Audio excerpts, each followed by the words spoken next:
Hi everybody. Welcome back to the Mark, the mood chamber, the growlery. I'm I'm sitting in semi darkness again because I did actually try to turn the overhead light on and then I realized it because it's in the shot. It well, it was then. I moved the camera also. But at least the white balance isn't fading in and out now. So hello. I was really depressed today and felt pretty ill. I had to lie down for a stretch, but I got about half a day in, and I'm not so depressed. I can't play it off like nothing's going on if I want to. I'm just talking about it because I want to. So that's as a I'm gonna count that as a win. um, I I've been watching movies the last couple of days. Some sort of failed attempt, and I started watching Dune Part Two today. Uh, I really love it. I'm only 45 minutes in though. I found it kind of overwhelming. Decided to take a break from it and take a nap. Uh, I mean, I no, I found it overwhelming, meaning life and my heart. I felt bad and had to lie down. The movie. I ended up taking a break from it. I'll get back to it either tonight or tomorrow. I'll have more to say once I finish it. Pretty sure I just think it's pretty fucking great in every way, and everyone else seems to agree. So I don't know how interesting a subject that is. I can find something smart to say about anything. Um, I thought it was a little more interesting to talk about. So I've been working on this sort of list of definitive classics for, in theory now, a series of live streams. I just think that watching movies together with fellow commenters and a live chat is just a better way to approach talking about classic movies. I think for one thing, and the impression I get from some of the comments on some of these videos is it's hard for most people to think anything too far outside the norm, especially going back in time is particularly fun or edifying or entertaining in any way that you'd want to engage in trying to enjoy. Uh, Such is not the case. It wasn't fun. I wouldn't watch it. Um, And so a bunch of the classic movies I watched or tried to watch this week, they're just failures for me. I um, am infallible in terms of my taste in old movies and what's going to be fun to watch for anyone else. And I give some things a miss that I tried to watch this week. But one thing was worth talking about, even though it's not a particularly good movie, because there's some personal history that's sort of interesting. 1982. I'm working on 1982, and there was a TV movie that year, made for network TV movie that made something of a splash at the time. It was called Mazes and Monsters. I was 11 for most of 1982, uh, but I was already playing Dungeons and Dragons, so I guess I must have got started on D&D when I was 10. Uh, just I got into D&D just early enough in the craze that I first got hold of the thing before Advanced Dungeons and Dragons, and I even at one point had a copy, not the original printing of the weird little like theoretical pamphlet that was the first D&D object, but there was a facsimile that was part of a basic Dungeons and Dragons, it was called, and the other one was Advanced Dungeons and Dragons, which was really the same game expanded. Both of them expanded on this first thing, this cool little pamphlet, and there's a facsimile of it came with the. I mean, it's amazing it ever took off, honestly, if you look at that booklet.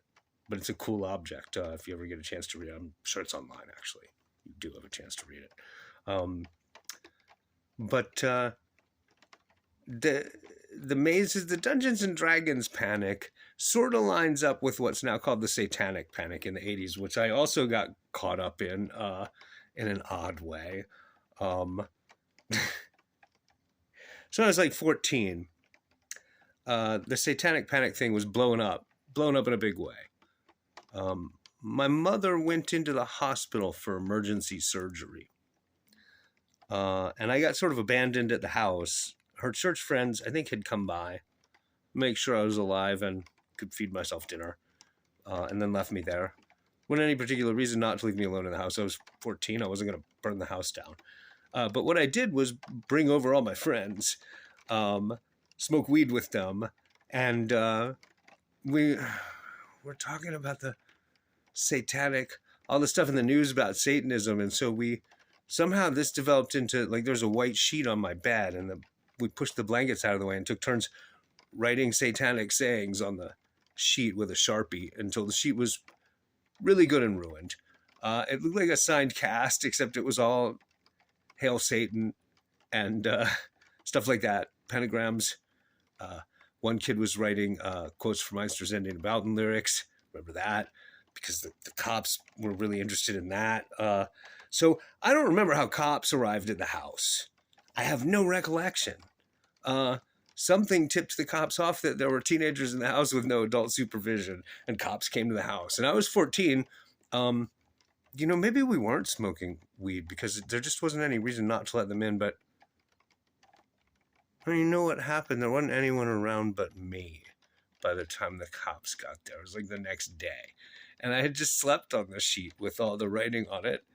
And then like the cops came by and they were worried about something that made them want to walk through the whole house. Now I know they're like vampires. Don't let cops in, even if you're 14. I mean, you would think I would have known that then. It might have been that they were like, well, if you don't let us in, we're just going to take you away, because that's what cops would do now. But I don't remember. In any case, I just let the cops walk through, and I didn't think there was going to be a problem until they saw all this writing all over the sheet. And two cops, and this was in Cincinnati, Ohio, and I must have been, I said 14. I must have been 14, thinking of who was in the room. Maybe 15. Maybe 15. I was born in 71. So 85, 86, somewhere in there. In any case, the cops could not have been dumber about taking this weird thing with the sheet seriously while I was standing there telling them we're just goofing off because we heard that y'all were hysterical about Satanism on the TV, and so we wrote satanic stuff on the sheet because we're silly teenagers. And the cops were like, Satan? Where? I don't remember. I ended up getting forced to just go get babysat for a couple of days somewhere while my mom was in the hospital. I don't remember the details at all. It was a drag. But this earlier incident, I must have been 13. I was gung-ho for Advanced Dungeons and Dragons. I had a pile of 5 or 6 hardback books that were expensive for me at the time. My mother was really, she was really poor. She didn't have money to spend on this kind of hobby. Had a huge pile of the pre-written adventure modules.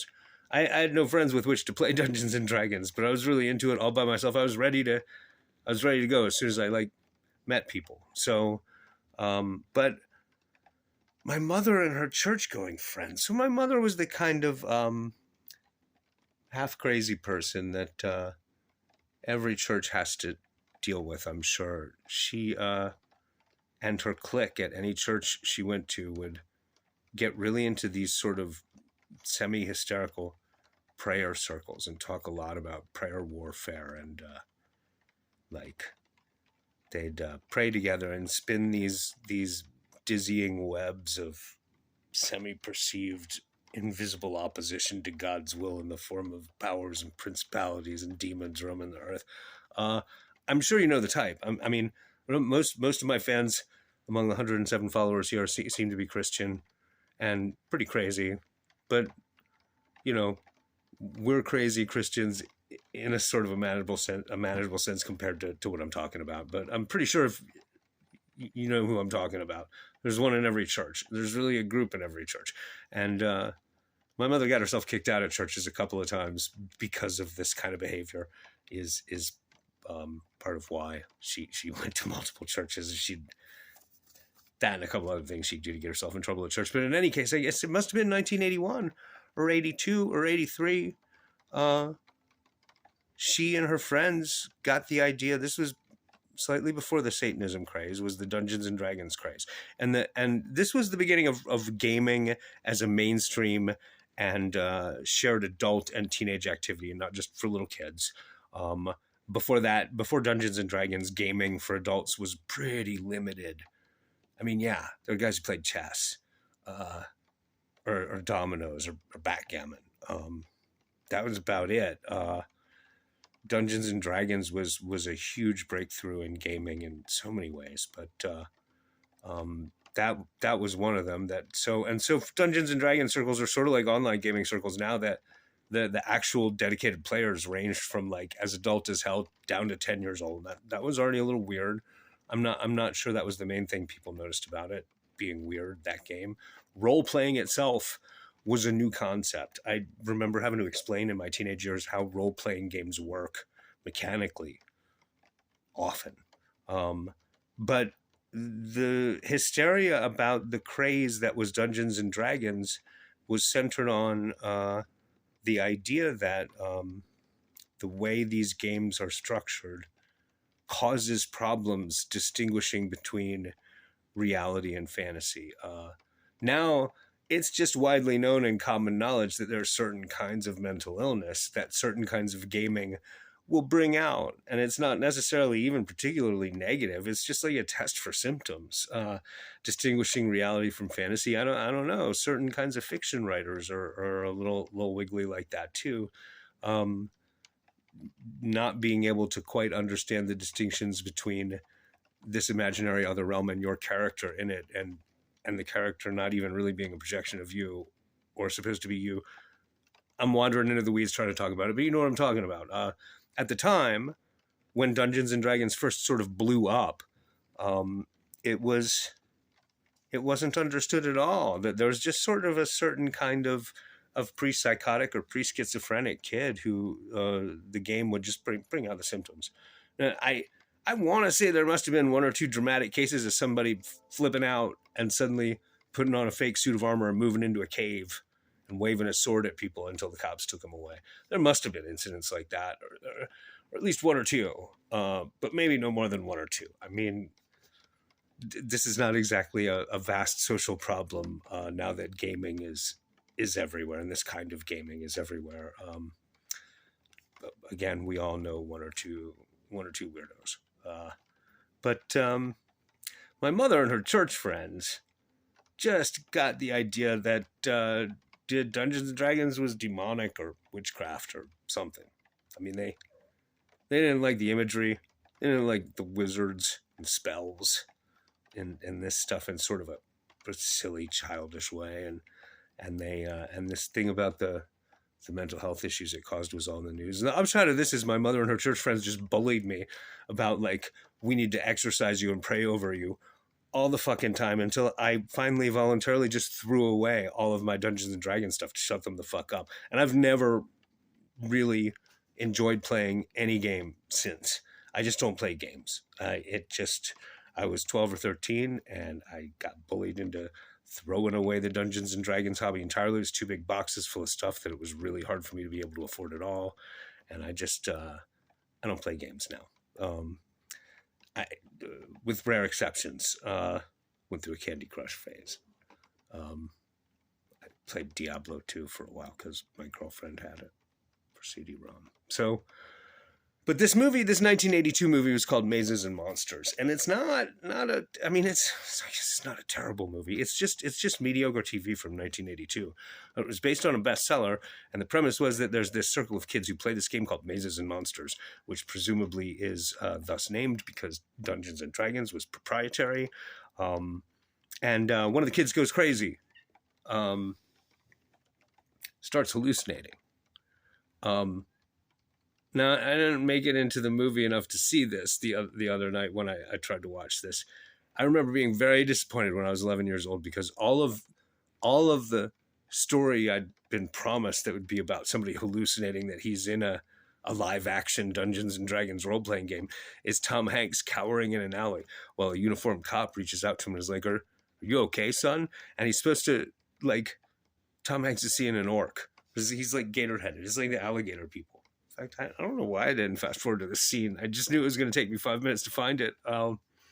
This movie is on YouTube if you want to watch it. Like I said, it's not terrible, but it's not particularly engaging, and it's slow. It's really dated. It's Tom Hanks's first starring role. Tom Hanks is the kid who goes crazy. One of the other D&D nerds is Chris Makepeace. He starred in Weird Science and later the Chocolate War. Guy literally played high school kids for 7 straight years.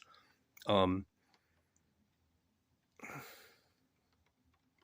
I didn't really want to talk about the movie to recommend it so much as to tell the story about the Dungeons and Dragons stuff getting thrown away when I was a kid, because I'd kind of forgotten about it till Mazes and Monsters came up on my 1982 radar. And really, I mean, well, I was going to say somebody should do some kind of updated remake of it, but I have an idea for a movie like that. I'm and I'm not really into gaming because I don't play games. So uh, I find every time I get a grip on how to update my near future gaming breakthrough causes crazy kids to do crazy shit story, the gaming has changed. The technology has leapt forward another generation, and what I'm imagining has to accommodate even more gaming technique and technology that I have no understanding of because I don't play games. Um, yeah, I wish I could recommend the movie. Sounds cool, right? Yeah, it's not particularly cool. I'd rather play Advanced Dungeons and Dragons, and it was true at the time too.